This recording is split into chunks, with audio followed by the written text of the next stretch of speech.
Yo guys, what's up? So this is a video I've been meaning to do for quite a bit of time, ever since the Wilds trailer dropped. But I just kept putting it off, and I was not really motivated to make one. But I finally just sat down and decided to make this. But this video is going to be all entirely on people who want to get into Monster Hunter as a series and don't know where to start. I'm solely just going to be talking about Gen 5 because I think these are the most easily accessible to get into and play immediately. So keep in mind this is not going to be a video on Rise is better or World is better. I don't give a shit. I like both for different reasons. This is solely just to inform people who may not have played Monster Hunter in the past, or they're curious about it and they want to get into it but they don't know where to start because there's so many entries. This is just going to be an informational, not like guide, but informational dump of like, here's what this does well, here's what this does well, here's the pros and cons, and take this information as you will and then apply it to what you enjoy and what you don't enjoy, and you'll probably be able to, figure out which game you would like better. So, to start off, we have Monster Hunter World, which came out in 2018, I'm pretty sure. God damn, that was a long time ago. I feel old saying that, Jesus. Okay, so for World, we have right off the bat, it's a more immersive and grounded experience in terms of Monster Hunter. So you actually feel like you're a hunter and like the world is built really well. You go out, you hunt for tracks, you gather research on monsters, you see their behaviors. The cutscenes are really well done, showcasing how monsters act, behave, and it really does a good job at like portraying what threat, if any, they are and what strengths or weaknesses they may have. So this is more of your traditional Monster Hunter experience, which, if you don't know, there's two different teams that release Monster Hunter games. There's Team A and Team B, and then one's mainline and one's not a mainline. So think of like, I think Assassin's Creed did that, and I think Call of Duty does that as well, where they have multiple like teams and they just release one, and it's not like the same game, but like they're just all rotating on a different schedule. So this is more of a mainline game compared to World or Rise.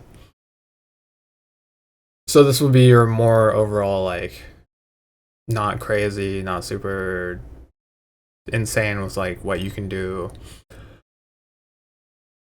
The next thing is this game has, in my opinion, has an actual sense of difficulty progression.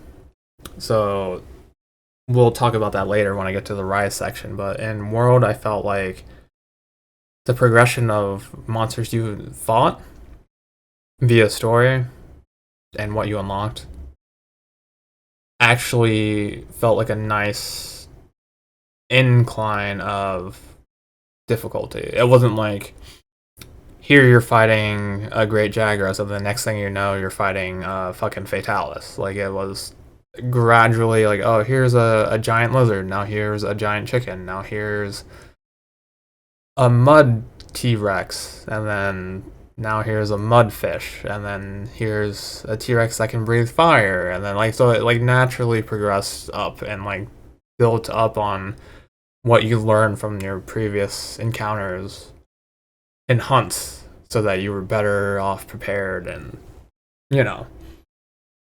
there was an actual sense of progression with difficulty.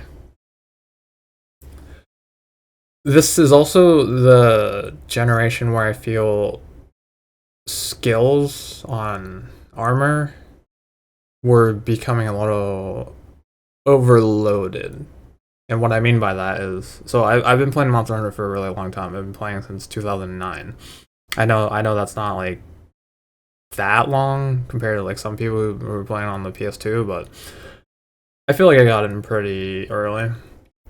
And in the 2009 game, Monster Hunter Tri, The most skills you would ever have at any given time was like 4, maybe 5 if you're lucky. In Monster Hunter World, you can have like 2 pages of skills. So that kind of sets the power scale for like. And I keep in mind, I know that they function differently. I know in older games you had to reach a threshold to activate a skill, and in this one you just have one on, and it'll add that skill to your repertoire. But that is inflation of skills because that this is where they changed how skills work. So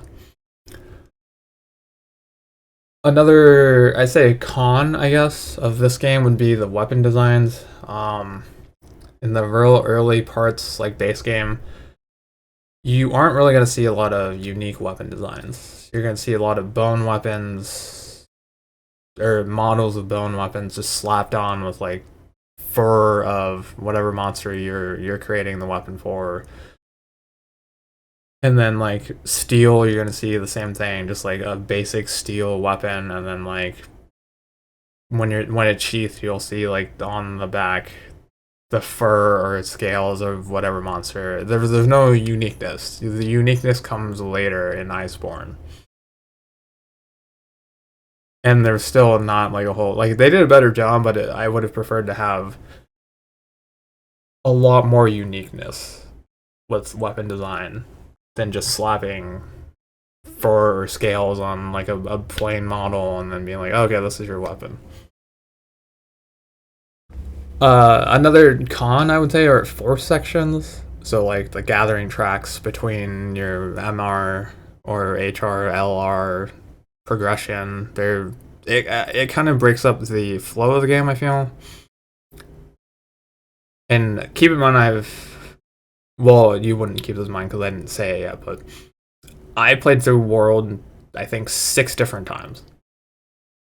Because I just kept playing with people who like wanted to get into it, and I was like, all right, cool, I'll start a new game with you, and I'll progress with you. And I felt that the interrupted sections between like going from low rank to high rank and high rank to master rank, where you had to go and like explore and gather tracks for like specific fights. It was mainly Elder Dragon. Sometimes it was like the flagships. You would just like be doing that for I don't know, like 5-10 minutes, depending on if you found a lot of tracks. I think they buffed it, but still, it still felt like it was like a speed bump in your play time and like progression. The other 4 sections would be Zora Magdaros, which is like this fight they have you do, which isn't really a fight. It's really just like gathering for 20 minutes, depending on if you know what you're doing. And you break all his Mullen cores. So that part's a little anticlimactic for the fight they set it up to be. And then there's the Guiding Lands. Now, the Guiding Lands isn't necessarily forced, but it is something you should do if you want to achieve any sort of end game accomplishment for like sets or armor or weapons or upgrades or really anything super end game. They lock a lot of that stuff, like upgrades and leveling and stuff, behind the Guiding Lands, which I don't think they should have, but you know, who am I? Next, monster variety. So there's 94 total monsters in Monster Hunter World, which doesn't sound like a lot, but it really isn't 94 because 94 is including small and large monsters, so monsters you get paid to hunt and capture, and the smaller ones that don't really do much other than annoy you when you're fighting the large monster. I think it's like 71 in World for large monsters, and then like whatever 23 in small ones or something. The next thing is the Clutch Claw and the Mantle editions. I think the Clutch Claw is a terrible edition. I hated it in this game. I never used it. It just felt like they put such an emphasis on the Clutch Claw. that it was a lot of sets ended up building and working in skills to affect Clutch Claw to, you know, have that extra benefit. It's like I'd rather not deal with it. That's just a personal gripe and preference of mine, but. And then mantles is a whole other thing. I thought they were nice, but I could take or leave them. It wasn't a huge thing for me. Mantles are just like they're like big ponchos, essentially what you wear. And they all have various things. Like there's a fireproof mantle, which prevents you from being fire blighted and increases your fire defense by like I think it's like 20 or something. And then there's like a water wand, thunder wand, and ice wand, and dragon wand, and then other ones like for status ailments and one that protects you from taking X amount of damage and etc. etc. I think there's 16 total. There might be 17. I don't remember. Something along those lines. Those were nice. I didn't hate them. It was mainly the Clutch Claw I wasn't a fan of. The next thing is graphics. So graphically, World is way ahead of Rise because Rise was limited to being a Switch exclusive for a year, I believe, and then it got ported to PC and then ported to Xbox and PlayStation after it got ported to PC. So you'll definitely get a better looking game with World, even though it is, I think, 5 years older, and Rise is only like 2 or something. The gameplay loop in World I thought was a lot better, mainly just because hunting and using investigations. I thought the investigation mechanic was so much better in World than it was in Rise. The next thing is RNG aspect. So if you're new to Monster Hunter, which I imagine most of you are clicking on this video because this is a video about which one you should try if you're new. Usually Monster Hunter games are one of 2 RNG aspects. It's either you hunt for decorations or you hunt for talismans. So World is in the camp of hunting for decorations, which I think is slightly better than Rise, where you hunt for talismans, because I feel like talismans are such a core part of, you know, your endgame set that, like, I'd rather just lose out on one notch of whatever skill than lose out on a whole set of skills because I don't have the talisman. And then the last thing I want to talk about for World was the added siege-like hunts, which I know aren't really new, because I believe in Frontier there were fights that, if I'm not mistaken, you had to fight, I think there was a dragon that you had to fight like 100 times before you killed it and got the rewards. Someone can correct me on that if I'm wrong, but I'm pretty sure there was a fight that's like that. Maybe it's not 100 times, but I know it was like a decent amount. This one's a lot more cut and dry. It's like you get 2 chances, I think. And yeah, so that's overall. If you know, I've sold you on World here. Cool. If you want to keep watching and see what Rise is about, I'll get into that right now.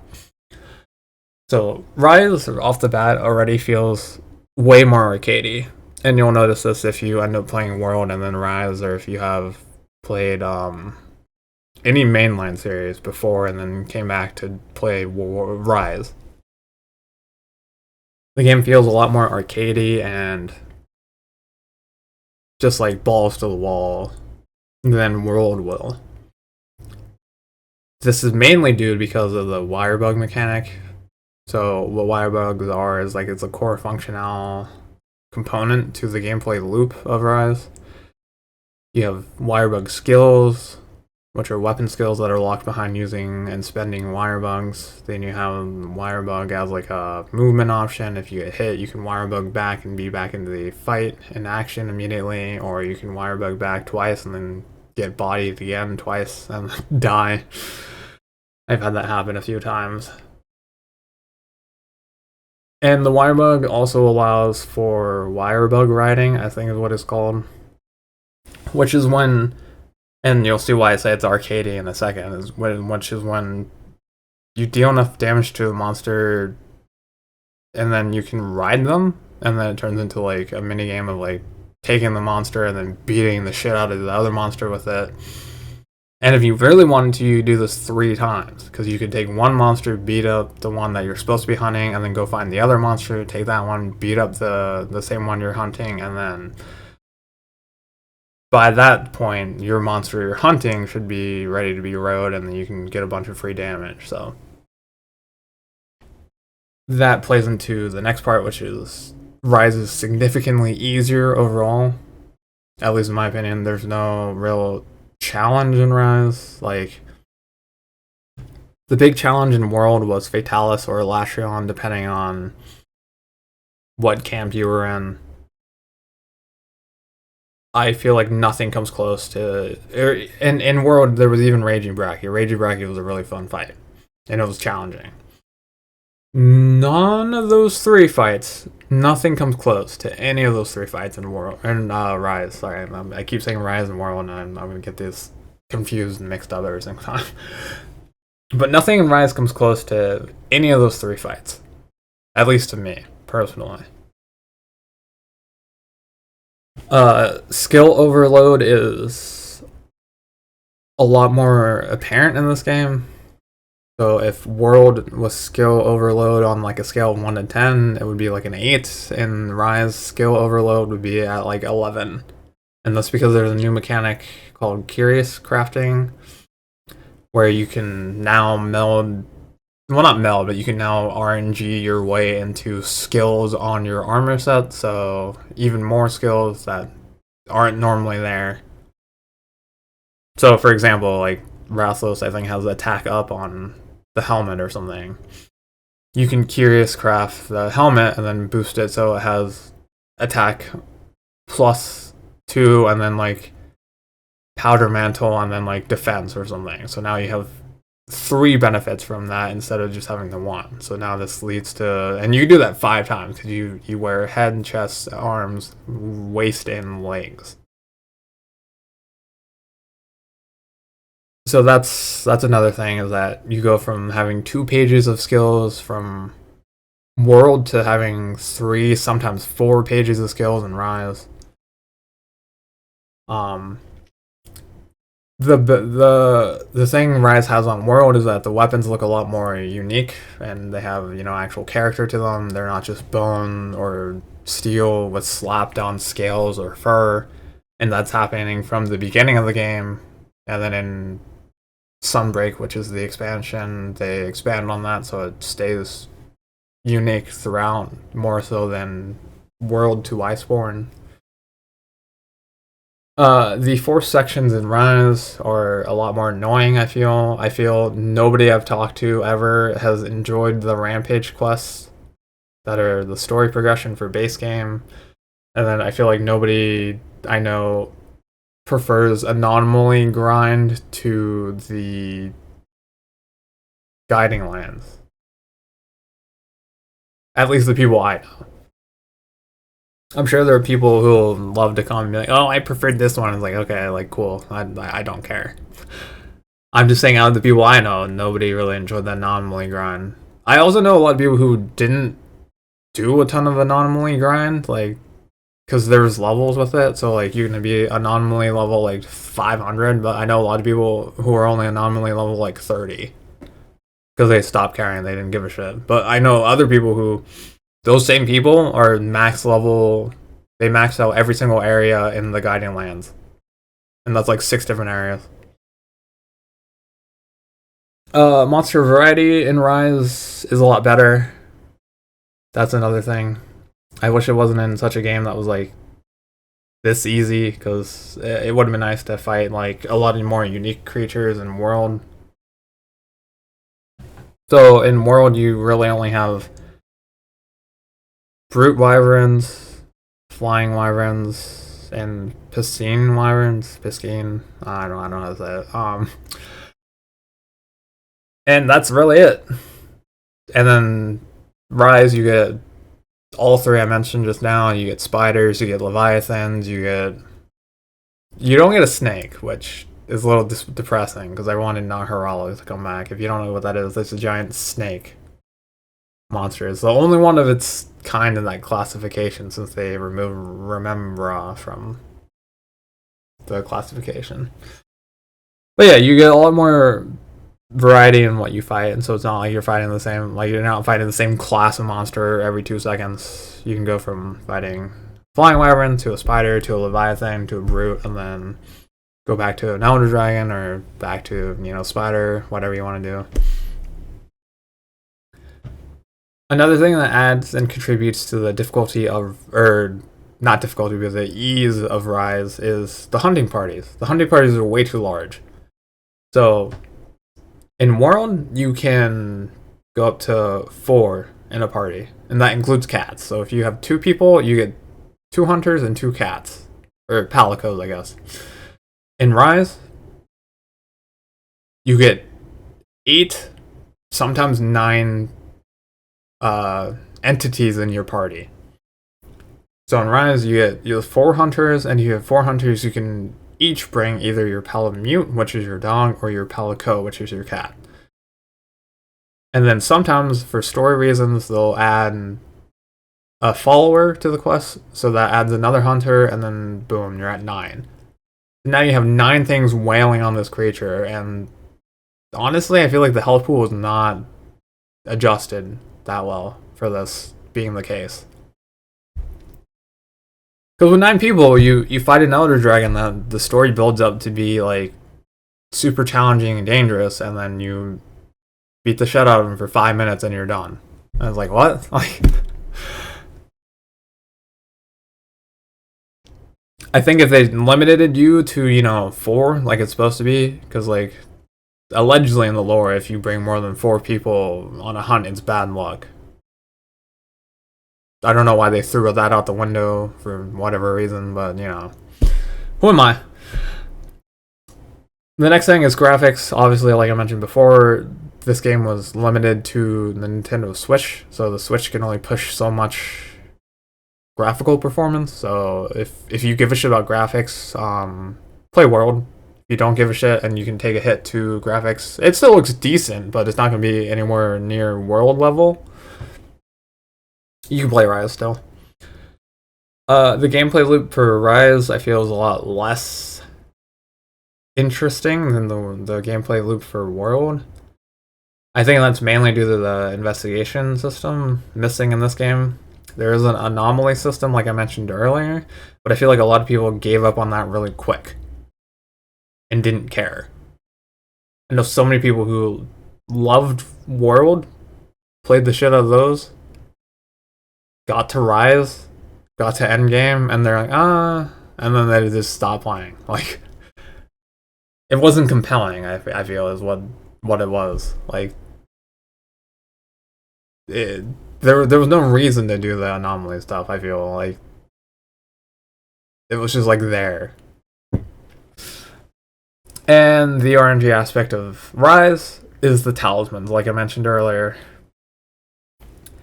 And I already kind of gave my thoughts on when I was talking about it in World. But yeah, in this one, you'll need to get... Well, you don't need it, but it's better to have godlike talismans, and if you're playing on Switch, it's not that easy. If you're playing on PC, you can technically acquire talismans of whatever you want, but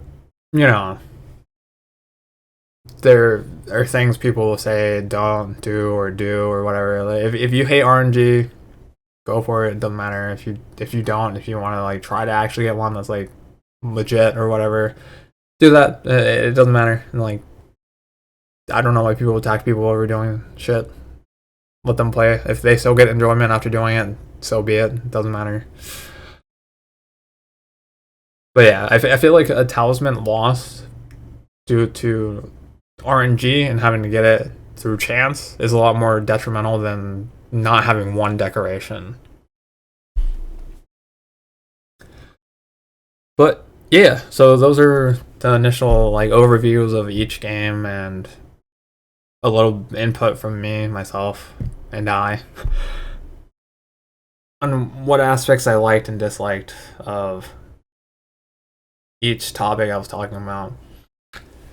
But yeah, so hopefully if somebody watched this who was trying to get into Monster Hunter because they saw Monster Hunter Wilds and it's not coming till 2025 and they stumble on this video, cool.